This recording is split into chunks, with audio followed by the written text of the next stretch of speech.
በስመ አብ ወወልድ ወመንፈስ ቅዱስ አሐዱ አምላክ። ሰኔ 10 በዚች ቀን ቅዱሳት ደናግል ደባሞንና ብስጣሞን እናታቸውም ሶፊያ በሰማዕትነት ሞቱ።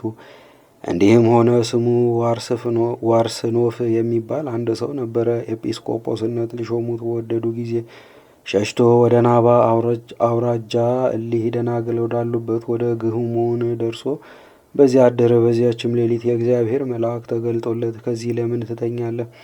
ተነስተህ ተጋደል፣ ለአንተና ሰማዕት መሆን ለሚሹ ሁሉ አክሊል ተዘጋጅቷልና። አሁንም ተነስተህ ወደ መኮንኑ ሂድ፣ በፊቱም ቁመህ ክብር ይግባውና በጌታችን ኢየሱስ ክርስቶስ ታመን አለው። ከእንቅልፉም በነቃ ጊዜ ራእይን እንዳየ ለቅዱሳት ደናግል ነገራቸው። ሲነጋም ተነስተው ከእርሱ ጋር ወደ መኮንኑ ሄዱ። በመኮንኑ ፊት ክብር ይግባውና በጌታችን ታመኑ። መኮንኑም ይዞ ጽኑ ስቃይን አሰቃያቸውና ወደ ወህኒ ቤት ጨመራቸው።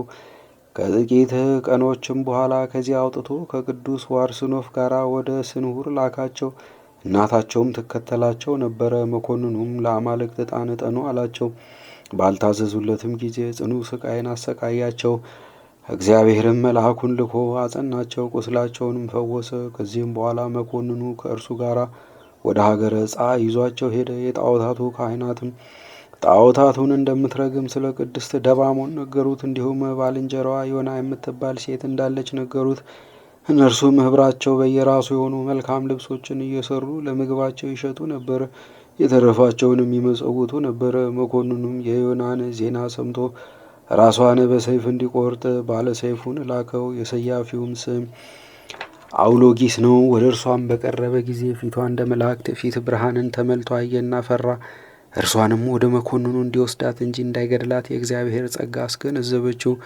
ቤተሰቦቿም ተሰነባብተዋት ጸንፋ ከሚባል አገር ወጣች። ወደ ሀገረ ዕጻ ደርሳም መኮንኑን ተገናኘችው። ከቅዱስ ወርስኖፍና ከባልንጀሮቹ ጋር እርስ በርሳቸው ሰላምታ ተሰጣጡ። ሰያፊው አውሎጊስም ክብር ይግባውና በጌታችን ኢየሱስ ክርስቶስ ታመነና ራሱን ቆረጡት። የሰማዕትነት አክሊልንም ተቀበለ። እንዲሁም እሊያነ ቅዱሳት ደናግልንም ራሳቸውን ቆረጣቸው። ገድላቸውንም ፈጽመው የድል አክሊልን ተቀበሉ። ቅድስት ደባሞንን ግን ጽኑ ስቃይን ያሰቃዩት ዘንድ በመንኮራኩር ላይ ሰቀሏት።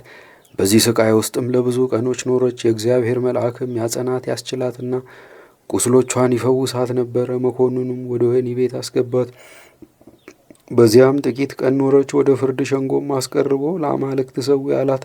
ባልሰማችውም ጊዜ ራሷን እንዲቆርጡ አዘዘ። ራሷንም ሊቆርጡ ከከተማ ወደ ውጭ ባወጧት ጊዜ ሴቶች ሁሉ እያለቀሱ ከበዋት ነበረ። እርሷ ግን ፈጽማ ደስ ይላት ነበረ። ራሷንም በሰይፍ ቆረጧት። እንዲሁም እናቷንና እህቷን በሰይፍ ቆረጧቸው። በመንግሥተ ሰማያትም የድል አክሊልን ተቀበሉ። ለእግዚአብሔርም ምስጋና ይሁን። እኛንም በሊህ ቅዱሳት ሰማዕታት ጸሎት ይማረን፣ በረከታቸውም ይድረሰን ለዘላለሙም አሜን። በዚችም ቀን የሰማዕት አቅሊሞስ የአባ ነአንና የይስካ የዕረፍታቸው መታሰቢያ ነው። በረከታቸው ከእኛ ጋር ይኑር ለዘላለሙም አሜን። ዳግመኛም በዚች ዕለት ለክርስቲያን ወገኖች በዓለሙ ሁሉ ታላቅ ደስታ ሆነ። መላእክትም በሰማያት ደስ ተሰኙባት።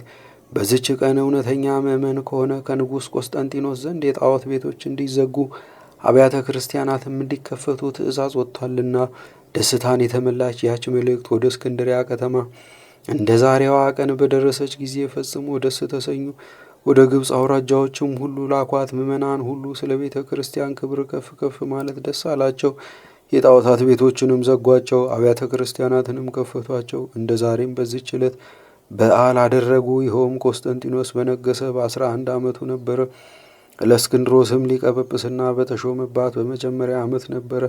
ለእግዚአብሔርም ምስጋና ይሁን፣ በእኛ ላይ ይቅርታውና ቸርነቱ ይደረግልን ለዘላለሙም አሜን።